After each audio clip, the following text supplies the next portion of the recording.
Bonjour à tous, j'espère que vous allez excellemment bien. Aujourd'hui, on va parler cyclisme, on va faire le débrief du Tour de Limousin qui s'est terminé vendredi après 4 étapes très spectaculaires, mais comme souvent sur le Tour de Limousin. N'hésitez pas à vous abonner à la chaîne, à réagir dans les commentaires, à me dire ce que vous avez pensé de la course, à mettre un pouce bleu, à partager la vidéo si vous pensez qu'elle peut intéresser votre entourage, à mettre un pouce bleu, je crois que j'ai tout dit, vous abonner, voilà. Et puis on commence tout de suite par ce Tour de Limousin. Tour de Limousin donc, qui a été spectaculaire, mais c'est une course qui est tout le temps spectaculaire. Alors là, c'est vrai qu'il y a deux coureurs qui finissent en même temps, mais moi j'ai jamais vu un Tour de Limousin ennuyant. Et c'est une course où ça se joue souvent à pas grand chose. Voilà, c'est toujours spectaculaire. Ça court comme les cadets en fait. C'est ça qui est toujours marrant parce qu'il peut se passer des coups à 100 bornes de l'arrivée. Sur le Tour du Limousin, et il y a certaines étapes où l'étape par exemple du Succomet là, c'est parti, mais le Succomet c'était dans les 30 premiers kilomètres, je crois, 30-40 premiers kilomètres. C'est un truc de dingue. Il y a eu vraiment des sacrées offensives, et c'est une course qui est très spectaculaire. Je vous invite à la regarder si vous ne l'avez pas fait, à la regarder en replay, parce que c'était vraiment très bien. Contrairement à d'habitude, on va pas faire bilan des bleus top et flop parce que il y avait beaucoup de coureurs français, donc on va faire un bilan global. On va parler des coureurs top et puis ensuite des flops. Du côté des coureurs top, je commence avec Warren Barguil, le coureur de Arkea Samsic. Ça fait du bien de revoir déjà Warren avec le sourire, mais surtout de le revoir au top. Il a eu une année pas forcément facile, Warren Barguil, notamment le Tour de France, chute sur le Tour de France, Dauphiné qui a été très compliqué. Il n'y a pas eu de grands résultats par sa 5e place gérée à la Flèche Wallonne. Et la 9e, le bon enchaînement Drôme classique de l'Ardèche. Mais sinon, ça a été un peu compliqué pour lui cette année, sa 4e place sur les championnats de France. On avait vu déjà un peu mieux à l'article Race of Norway, mais il nous disait j'ai pas la condition physique, je suis pas au top. Donc là, il est allé au Tour du Limousin pour enchaîner ensuite avec la Bretagne classique. Il faudra faire attention quand même à lui, à la Bretagne classique, Warren Barguil. Aujourd'hui, Warren, c'est quand même pour moi un puncher. Je vous avais dit, il devait pendant très longtemps en fait, c'est un coureur qui je pense a hésité entre puncher et pur grimpeur, parce que dans ses jeunes années il avait des très bons résultats chez les jeunes, notamment vainqueur du Tour de l'Avenir en 2012, vainqueur deuxième de Paris Tour Espoir. Donc voilà, il avait un profil très polyvalent, mais il était bon en montagne. Voilà, deuxième du Tour des Pays de Savoie, troisième du Tour d'Alsace. Et puis 5e du Tour de l'Avenir en 2011. Donc voilà, il a fait 2 fois des très bons résultats sur le Tour de l'Avenir, Et on ne le pensait pas totalement puncher, on le pensait plutôt grimpeur. Et puis bon, je m'aperçois au fur et à mesure, et moi je l'avais dit, il fallait qu'il se concentre sur les étapes de puncher, parce qu'aujourd'hui c'est un puncher. Et là, depuis qu'il est chez Arkea, je crois qu'il a recommencé à faire ça, surtout là sur les 2 dernières années. Et on s'aperçoit que sur un Tour du Limousin, il y a encore, je pense, 5 ans, le Tour de Limousin, c'était pas du tout pour lui. Et puis il a retrouvé des qualités de puncher, et il l'a dit même en interview après course à Claire-Brécogne.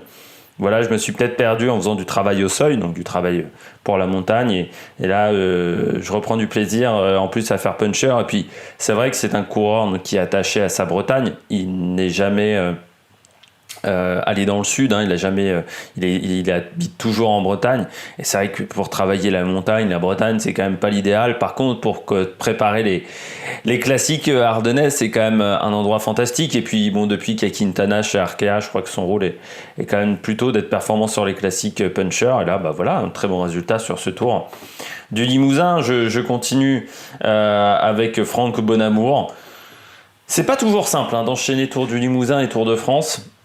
Parfois, il y a un contre-coup qui arrive au Tour du Limousin pour les coureurs. Lui, il l'a pas eu. Et puis, très bonne course, Il finit dans le même temps que Warren Barguil. Ça s'est joué aux places. Du côté de Franck Bonamour, voilà. Pour moi, BNB doivent se concentrer sur lui pour les années à venir. Au lieu, de toute manière, il n'y aura plus Coquard, mais au lieu de se concentrer sur Brian Coquard et sur des sprinters qui n'étaient pas toujours au top, voilà, Franck Bonamour, ça c'est un coureur qui confirme, qui a évolué au fur et à mesure de la saison. Je pense que j'ai l'impression quand même qu'il se sent très très bien dans cette formation. Très bien épaulé aussi par des directeurs sportifs comme Didier Rousse qui savent gérer quand même les jeunes coureurs, qui ont cette expérience-là quand même de savoir gérer les jeunes coureurs. Et puis, on voit que BNB, là, ils ont été offensifs et je les ai trouvés... Enfin, je trouve que cette année, BNB, on les a quand même plus vus, surtout sur les courses françaises, et plus vus et plus à l'aise, surtout dans ce rôle de keep offensive, plutôt que de contrôler la course pour un sprinter, qui en plus derrière, souvent, n'arrivait pas à s'en sortir dans les sprints, et souvent, il se retrouvait seul. Donc non, belle perf de la part de Franck Bonamour et à lui de poursuivre. Je ne sais pas s'il va faire la Bretagne classique, s'il fera aussi le tour du Poitou-Charentes entre-temps. Voilà, c'est des courses intéressantes pour lui et puis pour bien finir la saison et se préparer pour les saisons à venir. Mais c'est vrai que c'était pas forcément la recrue. Quand on a vu BNB recruter ce coureur-là d'Arkea Samsic, on s'est pas dit tiens, c'est un énorme choix, c'est un très bon choix de la part de BNB, mais autant vous dire qu'ils se sont pas ratés, que c'était l'un des bons transferts quand même de cette année 2021. Et puis Thibaut Pinot était de retour également sur cette course, il finit 20e au général à 1 minute 11. C'est bien. Non, c'est bien pour Thibaut Pinot. Il n'a pas couru depuis longtemps. Il fallait qu'il reprenne des automatismes dans le peloton. C'est comme quand un footballeur arrête longtemps ou voilà, remettre le dossard. Il faut retrouver ses automatismes dans le peloton. Il a un peu souffert sur la dernière étape. On sent qu'il y avait de la fatigue, mais il a fait du kilomètre. Je pense que c'était important pour lui avant les classiques italiennes où il sera fort, bien entendu, le Tour de Lombardie. Il fera également le Tour du Poitou-Charentes, le Tour du Jura, le Tour du Doubs aussi au mois de septembre pour préparer les classiques du mois d'octobre. Et je pense que c'est important pour lui de faire du kilomètre parce que voilà, il manque cruellement de jours de course. Il n'a que 21 jours de course. C'est très rare au mois d'août. Il n'avait pas couru depuis le Tour des Alpes le 23 avril. Donc voilà, du 23 avril au 17 août, il a pas roulé. Je crois que c'était donc 116 jours. Et il fallait reprendre des automatismes. Il a eu un rôle d'équipier, mais je trouve qu'il a été bon dans ce rôle-là. Et puis il a été offensif aussi. Donc, et puis il n'y a pas de problème au dos aussi, au fur et à mesure du jour. Et ça, c'est important pour lui. Je termine avec Dorian Godon. Je mets Dorian Godon en plus parce qu'il a quand même une maillot de leader plusieurs jours. Parce que moi j'ai bien aimé aussi son interview hier parce que il a quand même vécu une défaillance énorme hier et pourtant il va en interview avec Claire Brécogne. Il y a beaucoup de mecs qui seraient pas allés à l'interview, voilà, qui auraient refusé et chapeau quand même d'y aller parce que ça a été dur. Il s'est pris quand même une grosse claque dans la gueule, il s'attendait à gagner. Surtout quand à 40 bornes de l'arrivée, on voit qu'il y a une échappée encore de 13 devant, on se dit allez, ça va finir tranquillement. Et puis il a complètement explosé dans le dernier tour. Bon, il l'a dit, il a eu des problèmes gastriques les jours précédents, plus l'extrême fatigue, parce que sur l'étape 3, vraiment vous voyez sa tête à l'arrivée, c'est pas la tête d'un McFray. Moi je me suis dit, quand j'ai vu l'étape 3, à l'arrivée je l'ai vu dans cet état-là, je me suis dit ça va peut-être être compliqué pour lui demain. Et puis après, je voyais cette grosse échappée, c'était presque l'étape avec la moindre intensité. Et puis, complètement explosé. Et malgré tout, il va à l'interview derrière. C'est une course qui sera très importante pour lui au niveau mental, au niveau expérience aussi. Je pense que c'est peut-être un mal pour un bien pour la suite de sa carrière à Dorian Godon. Mais c'est un coureur quand même qui cette année aussi a fait vraiment je trouve une belle saison, le coureur français de la G2R. On passe au moins. Du côté des moins, j'ai mis Valentin Madouas. C'était lui le leader normalement de la Groupama et je ne l'ai pas trouvé incroyable. Mais pour tout vous dire, Madouas, je le trouve que depuis 2 ans, il est très décevant. C'est un coureur qui était très prometteur, Valentin Madouas, qui a notamment fait top 15 sur le Giro, voire même mieux, je ne sais plus. 13e voilà, du Giro en 2019. Ça fait depuis 2 saisons où il a déjà un rôle d'équipier, mais surtout il est inexistant depuis le confinement. Alors, je ne sais pas si le confinement, ça l'a entièrement perturbé, mais c'est quand même assez surprenant d'être dans ce genre de situation, quoi, parce que moi, c'est la première fois que je vois un coureur vraiment se retrouver à être complètement absent comme ça après 2 saisons où il avait été vraiment bon, hein, 2018-2019, voilà, il fait 13e du Giro, mais il y a eu vainqueur de Paris-Bourges. Là, bon, il a gagné la Poly-Normande, mais qui est quand même une course de Coupe de France. Sur les grosses courses, j'ai l'impression qu'il a quand même beaucoup plus de mal, Valentin Madouas, et notamment sur les classiques de puncher. Il est souvent assez décevant en fin de journée. Et encore une fois, on attend quand même mieux d'un coureur leader de la Groupama que de faire 12e du général, quoi.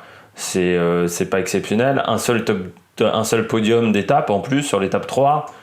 Bon, ben voilà, je crois qu'il n'y a pas grand chose à dire. Ça a été une course très décevante pour le coureur français. Je continue avec Total Direct Energy. Vous savez très bien que si je dis pas du mal de Total Direct Energy, vous êtes déçus. Bon, on s'attendait pas à grand chose et on a quand même été déçus. Non, mais c'est. Voilà. Ils ont été inexistants sur cette course, quoi. On a vu un peu Julien Simon et encore. On a vu un peu un coureur dans l'échappée hier. Un jeune, un semi-pro, pas un semi-pro, comment on appelle ça, un stagiaire, voilà, qui était pas mal. Sinon, ça a été assez calme, hein, pour cette équipe. Et puis avec un Alexandre Geniez qui est inexistant cette année, le français. Alors vraiment, de toute façon, vous voyez, 29 jours de course, c'est déjà pas incroyable, mais alors on ne l'a pas vu de l'année. C'est-à-dire que voilà, il est totalement inexistant. Lui qui vient quand même d'AG2R, c'est quand même un mec qui a remporté 3 étapes sur la Vuelta, qui a remporté les 3 vallées varésines. Disparu, 33 ans, et j'ai peur que ça soit déjà la fin, hein, pour Alexandre Geniez, parce que bon, il a encore un contrat l'année prochaine. Il met pas un pied dans l'autre, quoi. Faut dire la vérité. Donc c'est quand même extrêmement triste, je trouve. C'est aussi la suite de Total Energy, c'est-à-dire quand il y a des coureurs qui sont votés par Total Energy, ils sont rarement bons, et c'est toutes mes inquiétudes avec notamment Peter Sagan l'année prochaine. Et puis je termine avec Kern Pharma en flop aussi. Alors ils ont beaucoup roulé Kern Pharma, mais au final leur premier coureur c'est Roger Adria qui est 11e. On a un peu que vu Roger Adria même en termes de résultats. Ils ont énormément travaillé. Même Dorian Godon pourra leur dire merci pour l'étape 3, parce qu'ils ont contrôlé la course à la place de la G2R, et malgré tout en termes de résultats c'est une 11e place au général. Et puis c'est une équipe qui, je pense, doit encore travailler, doit encore trouver des coureurs. Surtout il y a un collectif, mais ça manque de talent un petit peu dans ce collectif là. Donc voilà, il faudra travailler encore pour cette formation Kern Pharma. C'est bien, ils ont roulé, ils se sont mis à l'avant. Maintenant, il faut réussir à finaliser au niveau des résultats. Et ça sera, je pense, le travail pour l'année prochaine, et notamment pour la cellule recrutement là, pendant cette intersaison. Et puis je termine aussi avec Novo Nordisk. Novo Nordisk, je veux bien être sympa, mais c'est là où tu vois que le système World Tour, Pro Series et Continental marche pas bien. Cette équipe-là n'a rien à foutre en Pro Series. C'est une équipe. Alors je veux bien le côté, je veux bien être sympa parce que c'est le côté, oui, on met en avant le diabète et ce genre de choses. Mais en termes de résultats, ils sont nulle part, Novo Nordisk. Il faut dire la vérité, quoi. Et cette équipe n'a jamais eu de grands résultats. Donc, alors là, ils sont invités parce que, bon, voilà, sympa, mais on les a pas vus. Je savais, pour tout vous dire, c'est que j'ai même pas vu leur maillot une fois. Je savais pas qu'ils étaient sur la course. Et quand j'ai vu au classement par équipe, je me suis dit, ils ont fini quand même dernier. Et au classement par équipe, donc je vous dis quand même, ils finissent dernier. Alors Saint-Michel, qui est 17e, finit avec 55 minutes de retard sur la Groupama. Et eux, ils finissent avec 2h30 de retard au classement par équipe. C'est pour dire vraiment où ils ont été, hein. Nulle part. Voilà, il y a un moment, il faut arrêter les blagues. C'est une équipe qui devrait être au niveau amateur, pas au niveau professionnel. Et surtout pas en deuxième division. Surtout pas en deuxième division. Elle n'a rien à faire en deuxième division. Là, le meilleur coureur de l'équipe, c'est Lozano. Il finit 79e. Enfin, en général, ils sont que 3 à finir en plus. C'est vraiment du n'importe quoi, je trouve, d'inviter ce type de formation. Voilà, c'est pas normal. Aujourd'hui, qu'une équipe comme ça prenne les invites. Enfin voilà, il n'y a aucun coureur qui aujourd'hui n'a le niveau pour les professionnels. Bon, voilà. Ils ont un coureur français, le mec a 12 jours de course. Il a réussi quand même à être hors délai sur une course en Grèce. Vraiment une course, le Tour de Rhodes. Il abandonne après le prologue.